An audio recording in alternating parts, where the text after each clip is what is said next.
그러므로 남을 판단하는 사람아, 누구를 막론하고 내가 핑계하지 못할 것은 남을 판단하는 것으로 내가 너를 정죄함이니 판단하는 내가 같은 일을 행함이니라.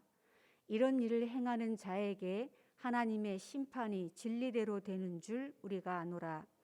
이런 일을 행하는 자를 판단하고도 같은 일을 행하는 사람아, 내가 하나님의 심판을 피할 줄로 생각하느냐? 혹 내가 하나님의 인자하심이 너를 인도하여 회개하게 하심을 알지 못하여 그의 인자하심과 용납하심과 길이 참으심이 풍성함을 멸시하느냐? 다만 내 고집과 회개하지 아니한 마음을 따라 진노의 날 곧 하나님의 의로우신 심판이 나타나는 그날에 임할 진노를 내게 쌓는도다.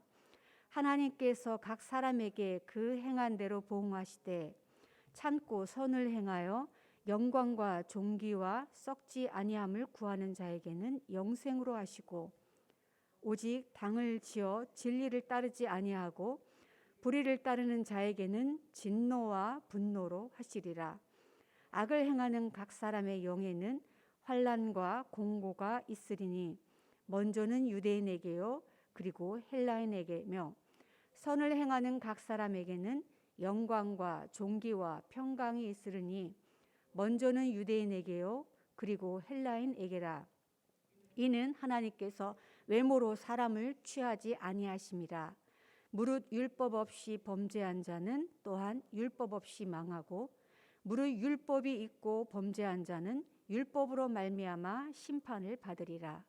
하나님 앞에서는 율법을 듣는 자가 의인이 아니요 오직 율법을 행하는 자라야 의롭다 하심을 얻으리니 율법 없는 이방인이 본성으로 율법의 일을 행할 때에는 이 사람은 율법이 없어도 자기가 자기에게 율법이 되나니 이런 이들은 그 양심이 증거가 되어 그 생각들이 서로 혹은 고발하며 혹은 변명하여 그 마음에 새긴 율법의 행위를 나타내느니라. 곧 나의 복음에 이른 바와 같이 하나님이 예수 그리스도로 말미암아 사람들의 은밀한 것을 심판하시는 그날이라.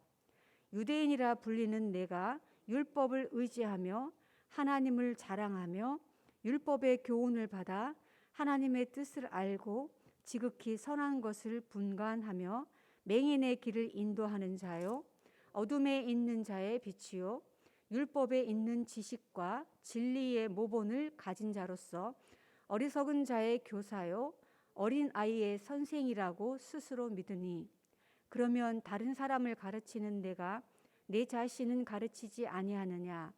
도둑질하지 말라 선포하는 내가 도둑질하느냐? 간음하지 말라 말하는 내가 간음하느냐? 우상을 가증히 여기는 내가 신전 물건을 도둑질하느냐? 율법을 자랑하는 내가 율법을 범함으로 하나님을 욕되게 하느냐?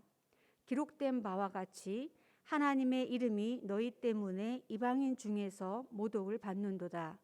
내가 율법을 행하면 할례가 유익하나 만일 율법을 범하면 내 할례는 무할례가 되느니라. 그런즉 무할례자가 율법의 규례를 지키면 그 무할례를 할례와 같이 여길 것이 아니냐. 또한 본래 무할례자가 율법을 온전히 지키면 율법 조문과 할례를 가지고 율법을 범하는 너를 정죄하지 아니하겠느냐. 무릇 표면적 유대인이 유대인이 아니며 표면적 육신의 할례가 할례가 아니니라. 오직 이면적 유대인이 유대인이며 할례는 마음에 할지니 영에 있고 율법 조문에 있지 아니한 것이라. 그 칭찬이 사람에게서가 아니요 다만 하나님에게서니라. 아멘. 로마서 2장은 율법과 할례를 가지고 있는 유대인들이 하나님의 심판에서 면제받지 못한다라는 말씀을 하고 있습니다. 우리가 1장 18절을 보시면 하나님의 진노가 불의로 진리를 막는 사람들의 모든 경건하지 않음과 불의에 대하여 하늘로부터 나타나나니 라는 말씀을 시작을 해서 1장 마지막 32절까지 계속해서 하나님의 진리를 막으면서 불의를 행하는 것이 무엇인지 구체적으로 열거해 놓고 있습니다.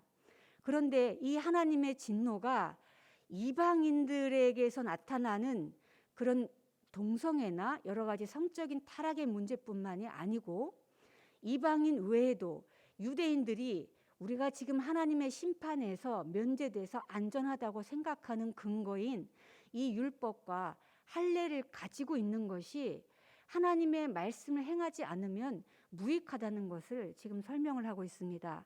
그래서 2장은 이렇게 시작을 하는데, 그러므로 남을 판단하는 사람아, 앞에 1장 18절부터 32절까지 여러 가지 하나님의 진노의 대상인 사람들을 얘기하면서 2장이 남을 판단하는 사람 또한 똑같이 심판의 대상이 된다는 것을 얘기합니다.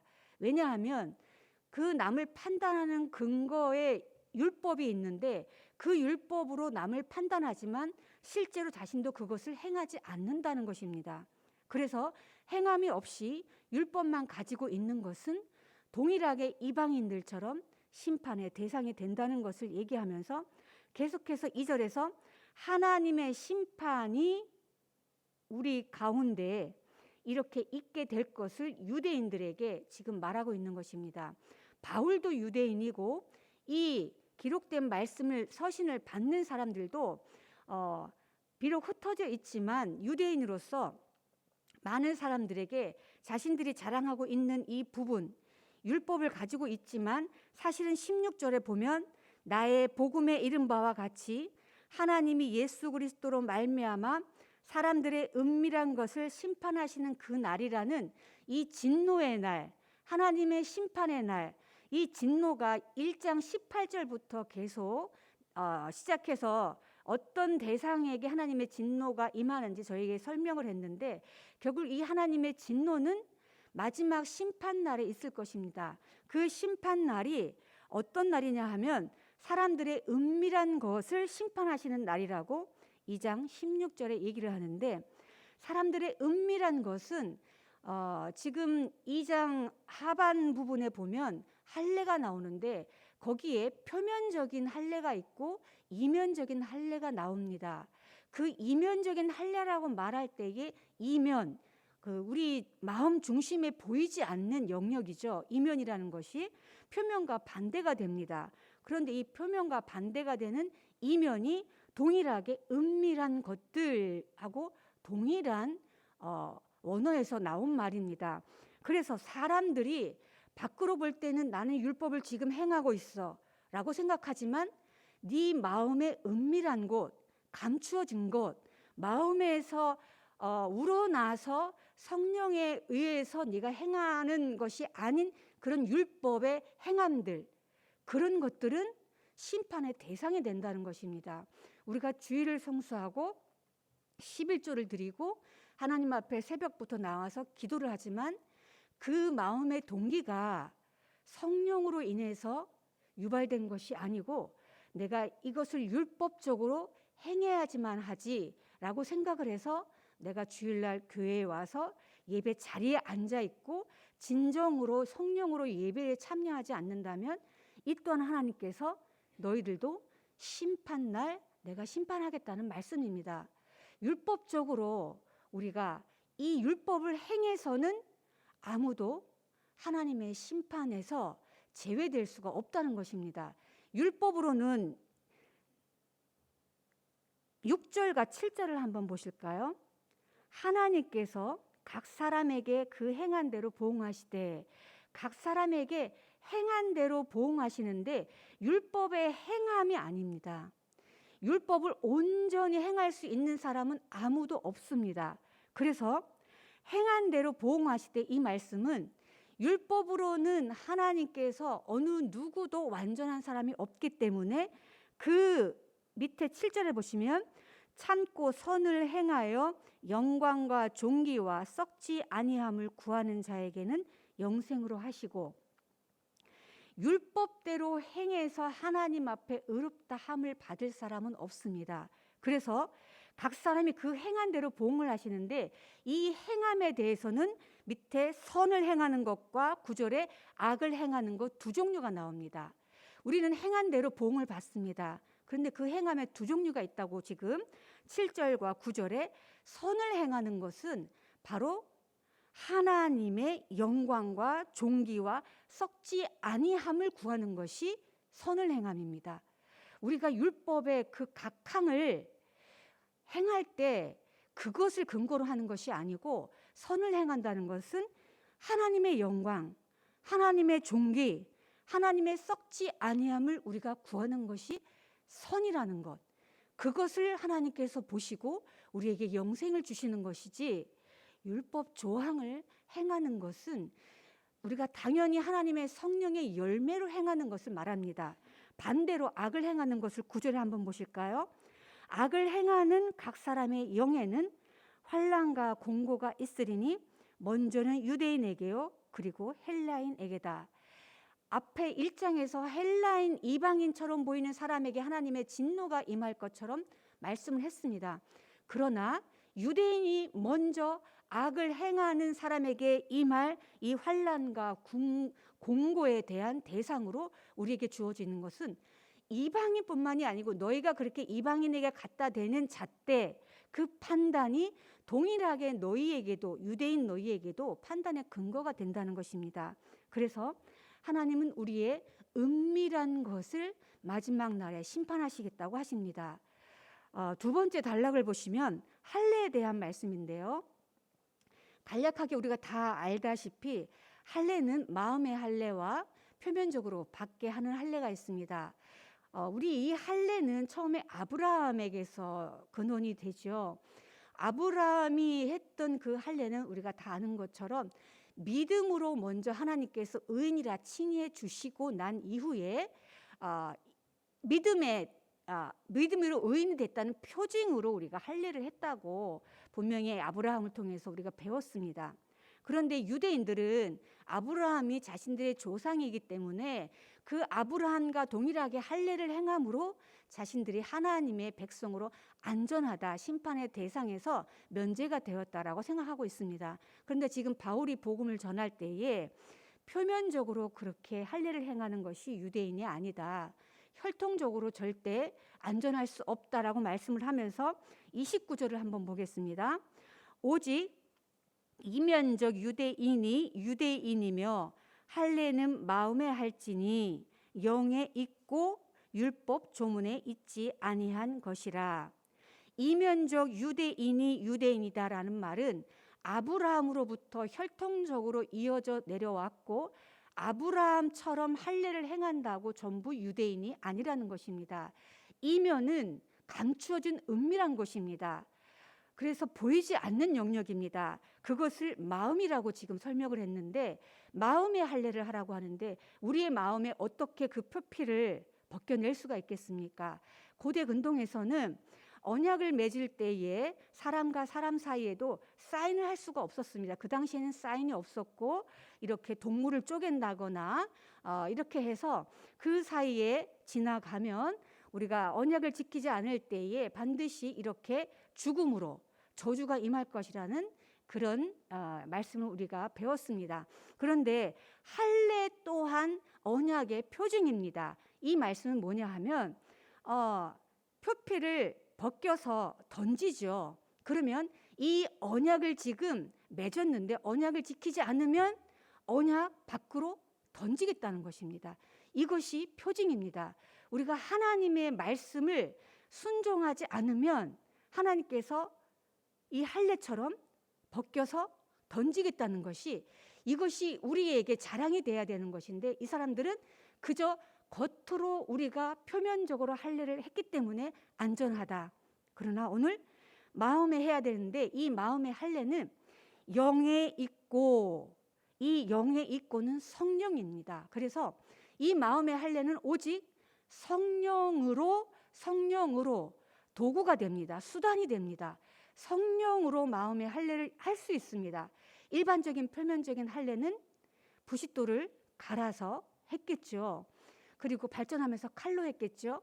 그러나 칼로 우리의 이면에 있는 마음의 할례는 할 수 없습니다. 오직 성령만이 하십니다. 그래서 성령이 우리의 마음의 할례를 했을 때에 그 성령이 우리 안에서 말씀에 순종할 수 있는, 선을 행할 수 있는, 하나님의 영광과 존귀와 썩지 아니할 것을 구할 수 있는 그 선을 행할 수 있는 근거가 되기 때문에 유대인이라고 자칭하는 사람들에게는 너희들은 표면적 유대인이 되어서는 안 되고 이면적으로 성령으로 할례 받는 사람이 되어야 한다는 것을 저희에게 지금 교훈하고 있습니다. 그래서 마지막에 그 칭찬이 사람에게서가 아니요 다만 하나님에게서라라고 2장 29절의 마지막을 저희에게 교훈하는데, 유대인이라고 칭찬을 받는 게 우리 몸으로부터 나오는 게 아니고 바로 하나님으로부터, 성령으로부터 나온다는 것입니다. 우리의 칭찬이 너 참 할례했으니까 대단해, 이런 하나님의 칭찬은 종말에, 여기서 칭찬이라는 것이 종말의 마지막 날에 받을 보상을 얘기합니다. 이 보상은 우리에게 하나님의 성령으로부터 주어지신 거기 때문에 단 하나입니다. 바로 영생입니다. 우리에게 주어지는 칭찬, 하나님께서 주시는 보상, 마지막 날에 하나님의 형상의 온전한 회복, 그건 바로 영생뿐입니다.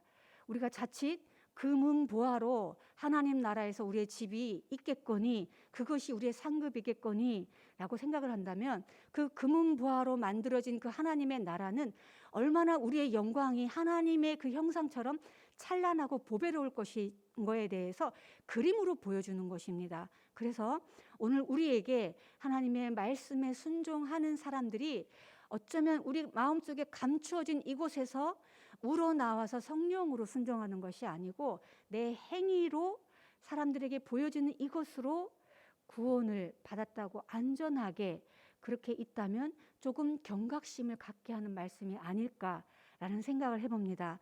오늘 거룩한 주일 하나님의 앞에 나와서 말씀에 순종해서 찬양하고 예배드릴 때에 먼저 우리가 섬기는 그 일보다 먼저 하나님 앞에서 감추어진 부분을 한번 들추어내서 우리 마음의 동기를 살피는 그런 거룩한 주일이 되기를 기도합니다.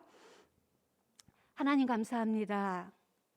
하나님께서 우리 마음에 성령으로 할례를 베풀지 아니하시면 우리는 그 어떤 선을 행할 수 없음을 주님 이 말씀 가운데 교훈받았습니다. 하나님, 하나님의 영광을 구하고 하나님의 존귀와 썩어지지 아니할 그 마지막에 하나님의 형상을 구하는 그런 선을 저희가 행할 수 있게 도와주시옵소서. 저희들의 감추어진 많은 부분들이 사람들에게는 보이지 않습니다. 겉으로는 예배를 잘 드리고 기도를 열심히 하고 주일을 성수하는 우리의 모습이 보이지만 하나님 앞에서 감추어진 저희들의 모습을 다시 한번 점검해서 하나님 그 진노가 우리에게 임하지 아니하고 우리에게 마지막 날 칭찬이 있을 수 있도록 하나님 앞에 그렇게 겸손히 마음을 살피는 그런 복된 주일 되게 도와주시옵소서. 감사하며 예수님의 이름으로 기도합니다. 아멘.